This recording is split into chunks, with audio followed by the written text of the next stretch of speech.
Eles são conhecidos pela versatilidade em combate. Estão equipados com sistemas capazes de atacar aeronaves, submarinos e alvos terrestres. Possuem recursos avançados de proteção contra armas químicas, biológicas e nucleares.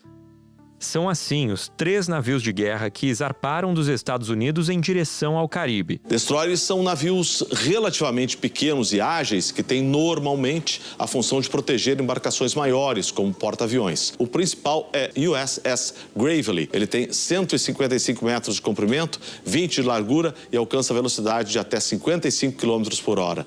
Leva a bordo 329 militares. Entre os armamentos, mísseis de longo alcance capazes de atingir alvos em terra com alta precisão, além de mísseis anti-submarino e defesas aéreas de última geração. Segundo as agências internacionais, mais de 4.000 militares foram deslocados para a operação. A missão?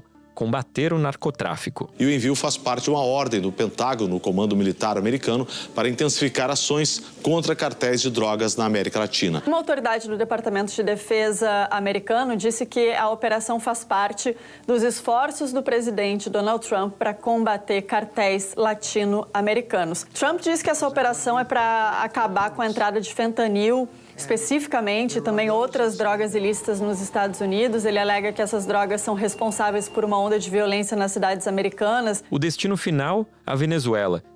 Desde março de 2020, quando Trump ainda estava em seu primeiro mandato, os Estados Unidos acusam Nicolás Maduro formalmente de narcoterrorismo. As mais recentes manobras colocam mais uma camada de pressão sobre Maduro. Trump considera que o regime venezuelano protege o denominado Cartel de los Soles, criado há uma década e meia, que, segundo os Estados Unidos, é integrado por militares venezuelanos. Segundo fontes, também foi feito o envio de aviões de espionagem submarinos. A ideia é interceptar carregamentos de drogas no mar. Em resposta, Maduro diz que vai defender o mar, o céu e a terra da Venezuela. E vai além. Nicolás Maduro, ele ordenou a mobilização de 4,5 milhões de pessoas que integram as milícias nacionais, milícias formadas por civis que pertencem a grupos dos mais variados tamanhos e formatos e que recebem treinamento militar semanalmente. Algumas dessas milícias, os denominados coletivos, contam com armas fornecidas pelo regime e, geralmente, esses grupos são utilizados para reprimir manifestações de opositores. Os analistas, no entanto, indicam que esse número de 4,5 milhões de pessoas está superinflacionado, algo que Maduro costuma fazer. Milícias preparadas, ativadas e armadas, na voz de Maduro. Con el plan que estamos desarrollando de activación de la milicia, toda la capacidad siempre defensiva para que nadie toque a Venezuela. As ações dos dois lados marcam uma nova escalada na já conturbada relação entre Estados Unidos e Venezuela, levantando preocupações em toda a América Latina. Esse deslocamento militar americano perto da Venezuela provoca muita preocupação. A presidente do México, a Cláudia Sheinbaum, disse que o México não admite intervenção estrangeira. O presidente da Colômbia, Gustavo Petro, disse que uma invasão dos Estados Unidos na Venezuela seria um erro. E no Brasil, o assessor especial da presidência para assuntos internacionais, o Celso Amorim, disse que vê com preocupação nesse deslocamento de navios de guerra dos Estados Unidos para águas, em oceano perto da Venezuela. Da redação do G1, eu sou Natuzaneri e o assunto hoje com Vitor Boadian é: Trump versus Maduro, a política de pressão máxima dos Estados Unidos na Venezuela. Eu converso com Paulo Velasco, professor de Política Internacional da Universidade do Estado do Rio de Janeiro. Ele é um dos autores do livro A Venezuela e o Chavismo em Perspectiva. Depois falo com Tiago Rodrigues, professor do Instituto de Estudos Estratégicos da Universidade Federal Fluminense. Ele é autor do livro Política e Drogas nas Américas, uma genealogia do narcotráfico. Sexta-feira, 22 de agosto. Paulo, eu começo a nossa conversa te pedindo para traçar uma fotografia da Venezuela hoje. Como é que o país está do ponto de vista político e econômico? Como que essa situação se reflete na segurança pública do local? Bom, a Venezuela é um país que enfrenta desafios importantes do ponto de vista político e econômico, e claro que tudo isso acaba impactando também, no que é a segurança pública do país. A gente sabe que a Venezuela tem uma longa tradição de violência urbana, né, em alguns rankings, né, que mediam o grau de violência nas cidades na década passada, né, colocavam várias cidades venezuelanas, né, entre as mais violentas do planeta.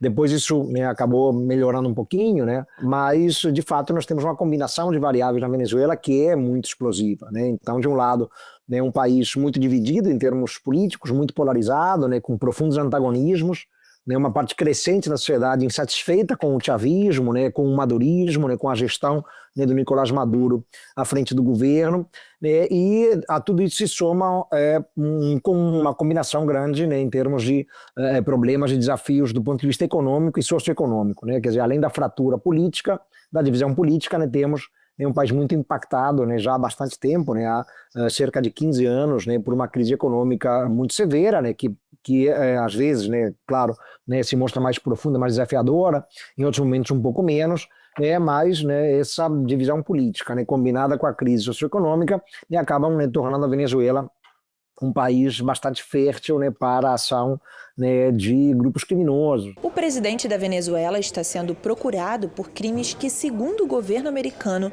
envolvem narcotráfico, terrorismo e o uso de armas pesadas. Além de Maduro, os Estados Unidos também estão atrás de 2 nomes de peso do governo venezuelano: o ministro da Defesa e do Interior. Já não é mais um problema apenas de violência urbana, né, nas cidades, né, de criminalidade urbana, do dia a dia, né, mas temos, né, a presença de grupos criminosos, né, muito bem enraizados, e em parte isso também associamos com a posição geográfica da Venezuela, né? A Venezuela, né, não é simplesmente, né, um país sul-americano, né, um país caribenho também, né, debruçado sobre o Mar do Caribe, e a partir dali, claro, o país tem um grande potencial, né, de se transformar e se consolidar, né, por exemplo, como uma plataforma de exportação de drogas, né, para mercados importantes, né, como, por exemplo, né, o mercado norte-americano, né, o mercado europeu, o norte da África, etc. E não atuam só no narcotráfico, né, atuam também, né, em outras frentes, né, por exemplo, né, a extração ilegal de minérios, atuam também no tráfico de pessoas, né, então tudo isso acaba colocando a Venezuela cada vez mais no radar também, né, dessas grandes organizações criminosas transnacionais. E a relação da Venezuela com os Estados Unidos, como é que está nesse momento? Porque no governo passado dos Estados Unidos, o governo Joe Biden, houve até um alívio daquelas sanções contra Caracas, mas depois foram retomadas essas sanções, né, por conta do processo eleitoral na Venezuela. E ainda aquilo no governo Biden. Como é que está no governo Trump a relação da Venezuela com os Estados Unidos? O Trump ele é muito pouco tolerante com a Venezuela, né? Já no primeiro mandato dele, ali entre 2017 e 2021, né, vimos um Trump endurecendo, né, a política norte-americana em relação à Venezuela, aplicando sanções crescentes contra o país, né, sanções que inclusive contribuíram ali, especialmente em 2017, né, para uma piora, né, dramática da situação econômica. É uma referência a uma mesma medida que Trump tomou no primeiro mandato, assim que tomou posse em 2017. Na época, ele barrou a entrada de cidadãos de 7 países. Naquela época, o decreto provocou protestos, caos nos aeroportos e enfrentou várias batalhas judiciais.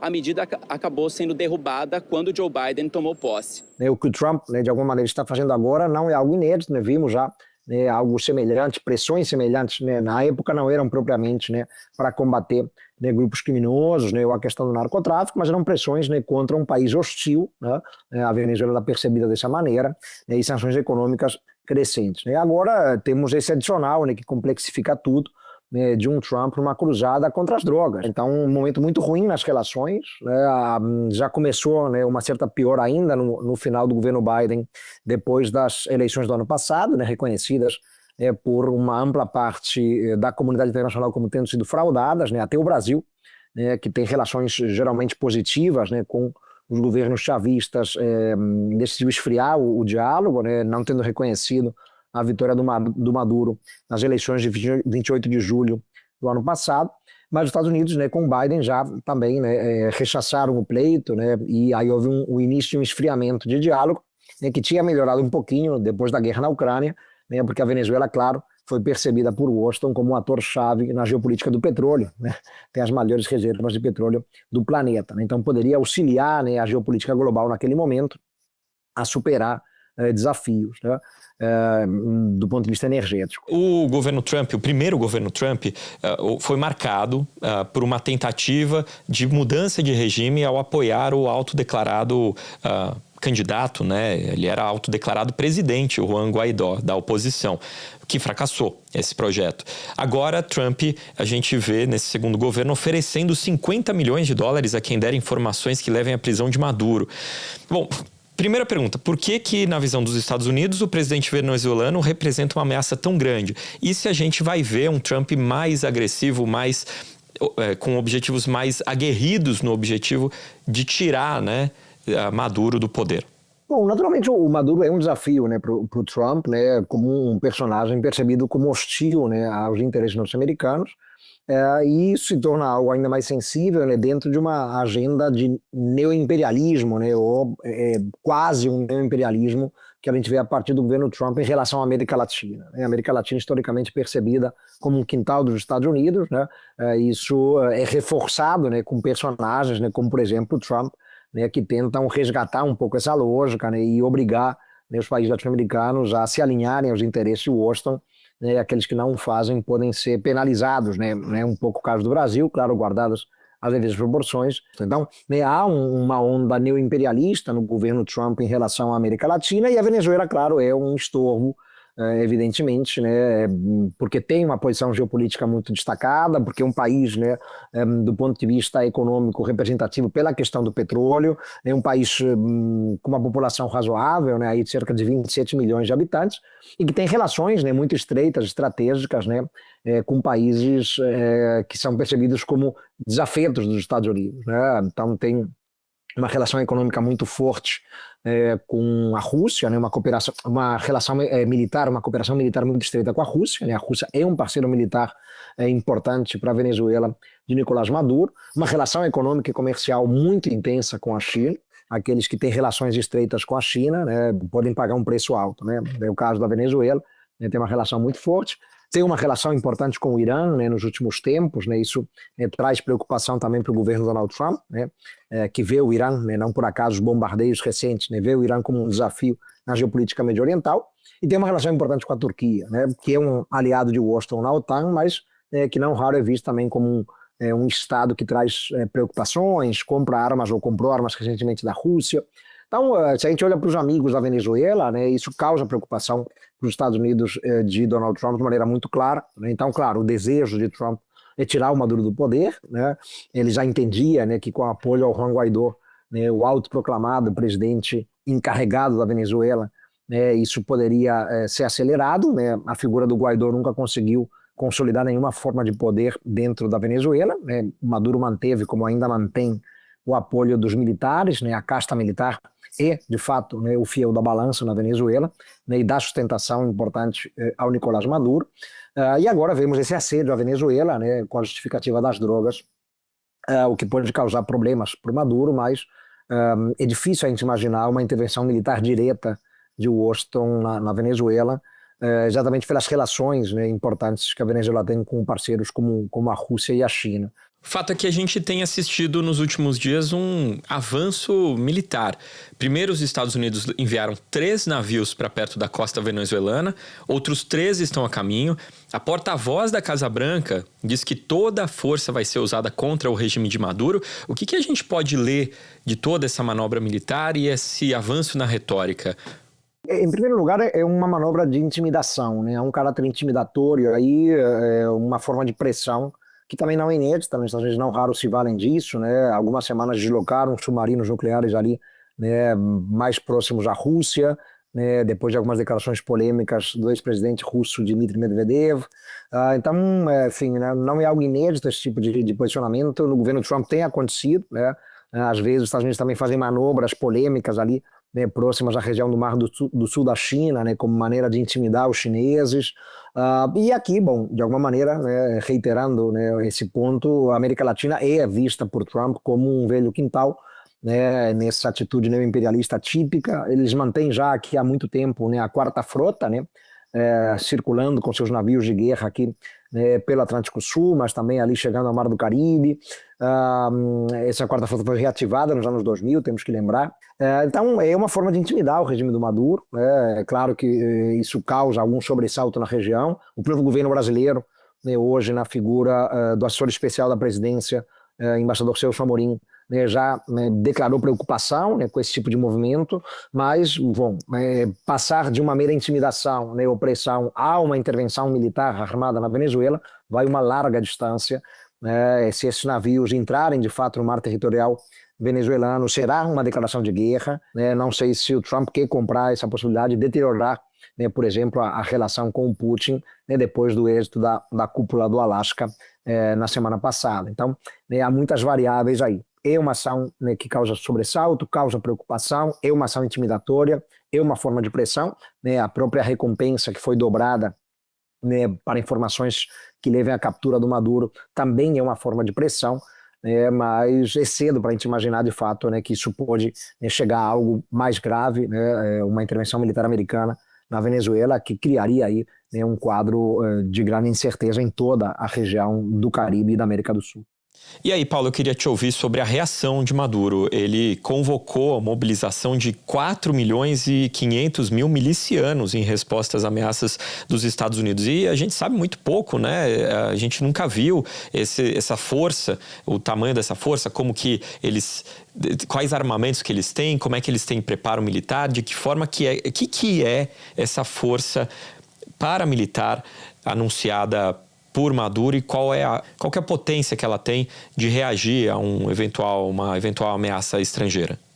Essa leitura não é muito simples, né? A gente sabe que a Venezuela é um país, né, onde uma parte significativa da população, né, está armada, tem acesso a armas, né, já há muitos e muitos anos, né, desde a época do governo Chávez, né, existem essas milícias, né, que circulam pelo país, né, muitas vezes convergindo com o próprio governo, né, chanceladas pelo governo, né, para intimidar, né, a oposição, opositores, né, críticos ao chavismo, né, são chamados colectivos, né, muito famosos na Venezuela, né, muitas vezes circulando em moto, né, com pessoas bastante armadas, né, pelas ruas ali das grandes cidades venezuelanas, não só em Caracas, né, nas várias partes da Venezuela, né, há esses coletivos, né, então existem as milícias, né, isso é fato, né, é difícil, né, dimensionar se elas chegam, né, a reunir, né, 4 milhões de pessoas, né. A gente tem que lembrar que a população total da Venezuela é de 27, 28 milhões, né, sendo que cerca de 1/4 disso, 25%, vivem fora do país, né, vivem em uma espécie de autoexílio, exílio forçado, né, então, né, um país com 20 e poucos milhões de pessoas dentro, né,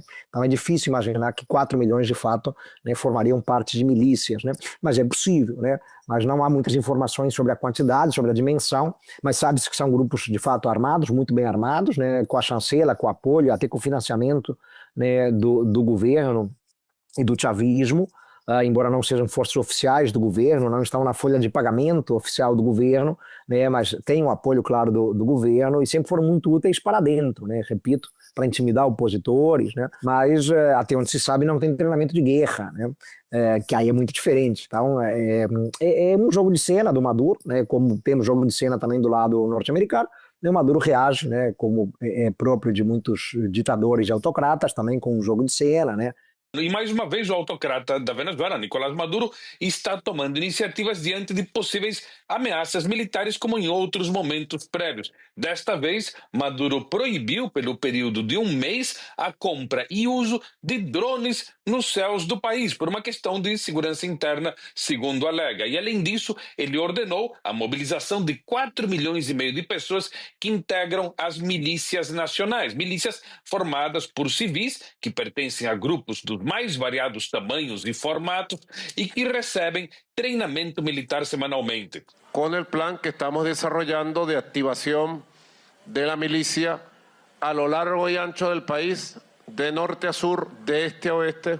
Paulo Velasco, muito obrigado pela participação e pelas explicações aqui no assunto. Até a próxima. Eu que agradeço, um prazer sempre conversar com vocês. Até a próxima. Espera um pouquinho que eu já volto para falar com o Tiago Rodrigues.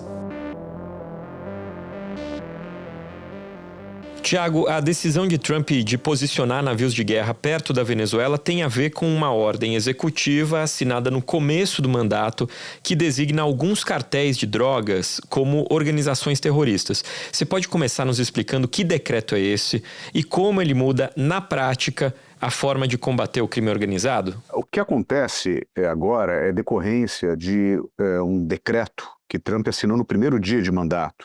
Ele fez uma leva de decretos para dar o tom do seu mandato, né, desse seu segundo mandato.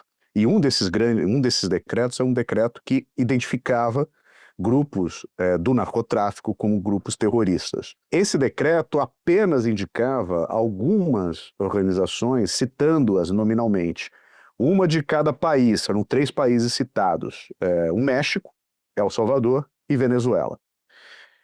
Depois desse dia, quer dizer, isso já teve um certo impacto, né? Mas essa ordem deixava a cargo do Departamento de Estado um detalhamento de quais seriam essas organizações. Dava um mês para o Departamento de Estado fazer isso, e o Departamento de Estado fez. Um mês depois, apresentou uma lista com uma quantidade bem maior de organizações, a maioria delas mexicana, né? Mas incluindo também, por exemplo, a Mara Salvatrucha, que é uma das gangues principais da América Central, é de El Salvador, e o Tren de Aragua, que é da Venezuela. O Departamento de Justiça dos Estados Unidos diz que Maduro é líder do chamado Cartel de Los Soles, que estaria ligado a grupos como o Tren de Aragua e até o Cartel de Sinaloa. Sim, aquele famoso cartel mexicano. Então, essa ordem executiva, ela tem 2 principais elementos, 2 pesos importantes. Um é simbólico e outro é prático. Do ponto de vista simbólico, significa que o governo Trump declarava uma guerra a esses grupos, considerando-os não apenas grupos do crime organizado, mas organizações terroristas. E isso significa que há um peso dado a esses grupos que é bem maior, porque a organização terrorista, pelo menos desde o 11 de setembro de 2001, ocupou, né, essa categoria de terrorismo, de grupo terrorista, ocupou o palco central das questões de segurança internacionais dos Estados Unidos. Ou seja, o inimigo principal dos Estados Unidos há mais de 20 anos tem sido o chamado terrorismo, o terrorismo transnacional. Então, isso cria, do ponto de vista simbólico, uma narrativa muito poderosa de que esses grupos não são simplesmente grupos do crime organizado, ou seja, grupos que operam elementos da economia ilegal, mas são grupos que ameaçam a própria estrutura da sociedade americana e as instituições dos Estados Unidos. Então, isso dá um peso muito maior do ponto de vista simbólico. Do ponto de vista prático, chamar um grupo de terrorista, catalogá-lo como terrorista, permite que os Estados Unidos coloquem em uso toda uma legislação que também vem desde o Ato Patriota de 2001, que agiliza uma série de processos e aumenta o poder do Estado para combater grupos ditos como terroristas ou pessoas consideradas terroristas, né? Então, do ponto de vista financeiro, por exemplo, agiliza a expropriação de propriedades vinculadas a pessoas catalogadas como pertencentes a grupos terroristas, o congelamento de bens, o congelamento de investimentos em bancos nos Estados Unidos, né? E do ponto de vista penal, né, possibilita que uma pessoa presa entre por uma, digamos assim, por uma porta do sistema penal dos Estados Unidos que permite prisões sem o devido processo legal, entendido como o devido processo legal do Estado Democrático de Direito, prisões prolongadas sem julgamento, né, eventualmente até a ida dessa pessoa para prisão na base de Guantánamo, em Cuba. Enfim, então aumenta e capacita os Estados Unidos a fazer uma série de medidas que uma lei ordinária, digamos assim, mesmo que de segurança nacional, não permite. E você já escreveu um artigo destacando o risco também do uso dessa medida para intervenção militar em outros países, sobretudo na América Latina, que no caso aí tem onde ficam esses países que você mencionou, que já são os primeiros a terem essa classificação. Você consegue explicar essa ideia para a gente? Sim, claro. O que existe, né, do ponto de vista do interesse geopolítico dos Estados Unidos, é uma disputa ou uma competição que os Estados Unidos jamais enfrentaram, de fato, na América Latina. Muito se fala, né, claro, do ponto de vista histórico, do período da Guerra Fria, em que os Estados Unidos fizeram uma doutrina de contenção voltada à América Latina, que era oficialmente para evitar a influência soviética e a influência comunista no sentido mais amplo no continente, e justificou, a gente sabe, uma série de intervenções diretas ou indiretas, patrocínio de golpes de Estado, regimes autoritários, etc., nessas décadas de Guerra Fria, terminando apenas no final dos anos 80. Pois bem, isso daí foi efetivamente uma doutrina de segurança, um grandíssimo impacto nas nossas sociedades em países como o Brasil, por exemplo. O que agora os Estados Unidos estão enfrentando é a influência econômica e comercial da China, uma influência que a União Soviética ou qualquer país socialista do período da Guerra Fria não chegou nem a sonhar em ter na América Latina, né? Então, de fato, ainda que não haja, por enquanto pelo menos, uma preocupação dos chineses numa projeção militar, etc., a projeção econômica que os chineses têm sobre as Américas, sobre a América Latina, é monumental, é da casa dos muitos e muitos bilhões de dólares de investimentos diretos e de parcerias comerciais. O Marco Rubio já disse que é preciso recuperar a influência na América Latina, onde os chineses são cada vez mais influentes. Esse mapa que a gente vê aqui, o primeiro deles, do ano 2000, mostra que praticamente toda a América Latina tinha, naquela altura, como maior investidor e parceiro comercial os Estados Unidos. Passados pouco mais de 20 anos, a gente vai ver que a situação mudou drasticamente. A gente vê que a China virou o maior parceiro comercial de praticamente toda a América do Sul e do Panamá na América Central. Restou aos americanos a condição de maior parceiro no Equador, na Colômbia e na Guiana, na América do Sul. Então, diante desse cenário, né, o governo Trump tenta reagir com várias cartas diferentes. E uma dessas cartas é a carta securitária. Então, não é à toa, e acho que é interessante que quem está ouvindo a gente entenda esse processo, não é à toa que esse decreto, né, essa ordem executiva de janeiro, tenha agora entrado em, digamos assim, em uso, né, exatamente nesse momento em que o tarifaço de Trump não tem surtido o efeito que ele esperava com relação ao Brasil ou ao México. Brasil tem aprofundado as suas relações com a China e a China ha apoiado, digamos assim, as medidas reparatórias do Brasil para enfrentar o tarifaço. O México, que é um parceiro dos Estados Unidos do NAFTA, que é a Organização de Livre Comércio da América do Norte, tem sinalizado o interesse de se aproximar dos BRICS. Enfim, até mesmo o Canadá, antiga zona de influência dos Estados Unidos, totalmente vinculada à economia estadunidense, sinalizou já uma aproximação com o Mercosul para evitar, digamos assim, os efeitos das medidas do Trump.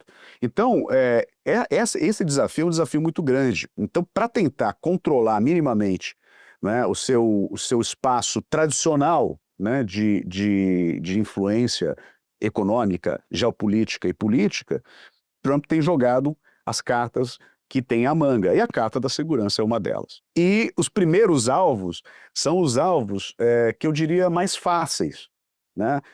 Passando, obviamente, pela Venezuela. Por que mais fáceis? Eles não são fáceis de serem enfrentados, mas eles são fáceis de serem acusados, porque o regime de Maduro conta com pouco apoio internacional, já vem sendo visado pelos Estados Unidos há muitos mandatos de muitos governos. O Trump não inventa essa pressão sobre o regime bolivariano da Venezuela. Então, é relativamente simples para o governo Trump, né, articular um discurso de segurança contra um regime que é tão mal visto nos Estados Unidos e em muitas partes do planeta, inclusive na América Latina, em muitos países. Entre acusar e efetivamente bancar uma intervenção militar, há um abismo. Mas, do ponto de vista do discurso, já é um desvio de atenção muito grande e relativamente simples que Trump coloca em marcha. É uma briga fácil de comprar, digamos assim. Tiago, a Venezuela, o regime venezuelano, ele tem inúmeros problemas, inúmeras controvérsias, mas ele é muito classificado pela oposição da Venezuela, muito dela que está no exílio, inclusive nos Estados Unidos, já há algum tempo como um narco-estado. Então, é um bom momento para você explicar para a gente o que seria esse conceito de narco-estado e se a Venezuela se encaixa nessa classificação. Narco-estado significaria o quê? Um tipo de governo, um tipo de estado, melhor dizendo, no qual o governo no poder e o aparato burocrático estatal estariam diretamente envolvidos com a própria economia do narcotráfico, né? Então, os mandatários, presidentes ou primeiro-ministros, os grandes generais, né?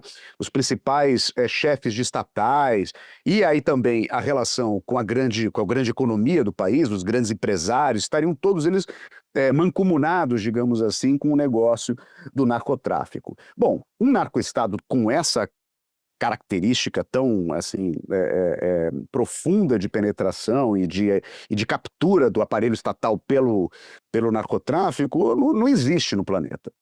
Tá?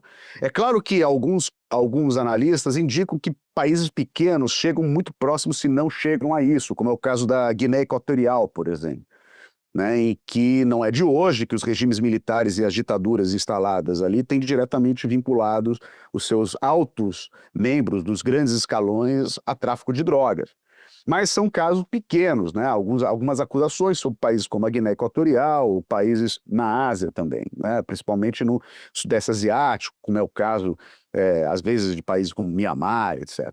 Então acaba sendo uma acusação feita contra algum país, em que se vise a criminalizar ou a pelo menos colocar uma imagem muito negativa vinculada a um determinado governo. Mas é um termo muito vago, ele é tão vago que ele pode ser acoplado, digamos assim, ele pode ser associado e fixado como um selo de periculosidade ou um selo de grande ameaça às instituições, e que tem sido utilizado como forma de acusação. Não é à toa, como você lembra, que a oposição acusa o governo Maduro de ser um narcoestado. E você poderia perguntar, mas isso tem algum sentido? Isso tem alguma proximidade com a realidade? Bom, o que se sabe, mais ou menos, com credibilidade, é que há, historicamente, nos últimos anos, pessoas de alto escalão que estiveram ou estão envolvidas com o crime organizado na Venezuela. Mas é muito difícil aferir com precisão, justamente por conta de todo o debate político-ideológico e da dificuldade inerente de se aferir uma acusação dessa, né? Que generais do alto escalão sejam eles próprios facilitadores ou beneficiários do tráfico de drogas. Então existem suspeitas levantadas há muito tempo, o que faz com que essa acusação atual do Trump seja relativamente plausível para muita gente, porque já há uma suspeita e há indícios de pessoas vinculadas ou próximas ao poder, como o caso de dois sobrinhos por parte da esposa do Nicolás Maduro, que foram condenados nos Estados Unidos e presos por narcotráfico e que foram trocados em 2022 com presos estadunidenses que estavam retidos na Venezuela. Então o governo Biden fez uma troca de presos, mandou esses dois sobrinhos, né, da Célia Maduro, né, que é a esposa do Maduro, mandou esses dois rapazes e trocou por alguns presos que estavam na Venezuela. Então, obviamente, tem toda uma luta de narrativas a respeito de se as prisões eram justas ou não, mas paira no ar essa suspeita, o que facilita uma acusação como essa que tem sido feita agora. Tiago, o Brasil também tem grandes facções criminosas e algumas investigações já apontaram relação delas, inclusive com organizações venezuelanas, como o Trem de Aragua. Então eu te pergunto, o Brasil também pode ser alvo dessa política que mistura guerra às drogas com guerra ao terror pelo governo Trump? Eu acabo de voltar da reunião do Fórum Brasileiro de Segurança Pública, que foi em Manaus, e tenho pesquisado bastante intensamente a questão do crime organizado brasileiro projetado para a nossa Amazônia e para a Pan-Amazônia. A presença de grupos da Venezuela no extremo norte do Brasil, no estado de Roraima, tem sido detectada pelos nossos estudos, mas de uma forma ainda bastante lateral, né? Os contatos, se existem, são contatos ainda muito pontuais, né? O que a gente tem documentado é que os venezuelanos atuando no lado brasileiro atuam, às vezes, dividindo alguma infraestrutura em regiões de exploração ilegal de ouro, por exemplo, né? E nas periferias de Boa Vista, sobre população de origem venezuelana. Então, ainda é muito limitada apesar do discurso do governo do estado de Roraima destacar muito que o perigo dos venezuelanos é imenso, né? Mas o fato é que, estando na ilegalidade, é muito usual que grupos ilegais usem recursos parecidos, às vezes até os mesmos recursos, Por exemplo, os mesmos bancos para fazer lavagem de dinheiro, né? Os mesmos vendedores de ouro para comprar ouro, lavando dinheiro, né? Então, investigações brasileiras ou estrangeiras podem chegar, como tem chegado, né, à indicação de que, por exemplo, um determinado doleiro fazia transações com dólares, etc., ou um determinado operador de cybermoeda fez tanto para o Trem de Aragua quanto para o PCC. E isso é possível, o que não quer dizer que PCC e Trem de Aragua estejam associados diretamente. Agora, falando sobre a questão mais política e geopolítica, como você menciona, eu acho que o pano de fundo é a atual situação tensa diplomática e comercial entre o Brasil e os Estados Unidos, né? Diretamente, o governo Trump não tem sinalizado que vá avançar com a acusação sobre narcoterrorismo para o Brasil.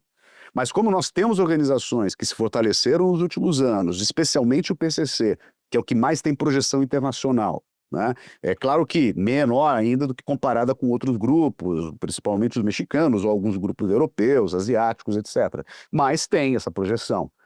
E sabendo que há uma parte da extrema-direita brasileira que já vem fazendo há muitos anos, inclusive, né, a vinculação de uma narrativa entre a esquerda brasileira e grupos do crime organizado, não seria de se estranhar que essa carta estivesse na manga de Trump, se ele achar que isso vai ajudá-lo de alguma maneira nas negociações difíceis com o Brasil em termos do tarifaço. O pano de fundo disso é a China, a China na América Latina, os BRICS, o papel do Brasil nos BRICS e o incentivo a que o universo econômico dos BRICS negocie sem o dólar. Eu acho que isso está assim, no pano de fundo direto para entender. Aparentemente, a impressão é que não está tão diretamente ligado, né? A gente está falando de narcotráfico, crime organizado, aí eu venho falar de comércio internacional e desdolarização, mas essas coisas estão diretamente ligadas quando a questão é pressionar por todos os modos. E me parece que pressionar com a ideia de que o Brasil pode sofrer sanções, eu acho muito difícil que chegue próximo de uma ameaça, uma intervenção armada, né? Acho difícil isso até mesmo na Venezuela, porque, como eu disse agora, uma coisa é falar, outra coisa, né, é agir. A Venezuela não é um estado falido, a Venezuela tem forças armadas que são totalmente pró-governo e que são bem equipadas. Mas do ponto de vista político e do ponto de vista de pressão internacional e para o seu próprio público interno, essa é uma jogada que pode render dividendos para o Trump.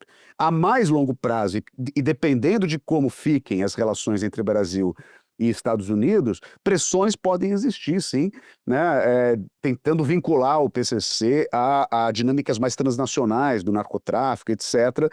E até mesmo porque já tem uma recepção aqui no Brasil. A gente não pode esquecer que aqui no Rio, por exemplo, é sempre comum que após alguns episódios de queimas de ônibus, tiroteios especiais, ataques a delegacias, que apareçam discursos de narcoterrorismo também. Então essa expressão ela é muito fácil de vir à tona, né? E num contexto turbulento como esse, ela pode ser instrumentalizada para alguma pressão internacional. Bom, levando em consideração, né, a história diplomática do Brasil e as posturas tradicionais do atual governo com relação a temas de conflito internacional, numa eventual intervenção militar dos Estados Unidos na Venezuela, me parece que haveria, de pronto, um repúdio internacional, um repúdio do Brasil nos fóruns internacionais, tanto na OEA quanto na CELAC e na ONU. E depois, quer dizer, do ponto de vista mais específico, menos genérico, né, haveria tentativas de mediar esse processo de violência para que, né, a intervenção se revertesse de alguma maneira. No atual cenário, em que as relações não estão tão próximas assim, o Brasil ganha uma certa neutralidade nesse processo, o que pode ajudar a evitar que as acusações de favorecimento ou de narcoterrorismo resvalem para o lado do Brasil, e que também pode favorecer que o Brasil seja um articulador de um grupo multilateral. O Brasil não tem tradição de agir unilateralmente. Eu acredito que haveria essas duas reações de imediato. Tiago, muito obrigado pela sua presença e pelas suas explicações. Até a próxima oportunidade aqui no assunto. Obrigado, Vitor. Até breve, então. Este episódio usou um áudio de Band Roraima. Este foi o Assunto, o podcast diário disponível no G1, no YouTube ou na sua plataforma de áudio preferida. Comigo na equipe do Assunto estão Mônica Mariotti, Amanda Polato, Sara Rezende, Luiz Felipe Silva, Thiago Kazuroski e Carlos Capelão. Eu sou Vitor Boiadian e fico por aqui. Até o próximo Assunto.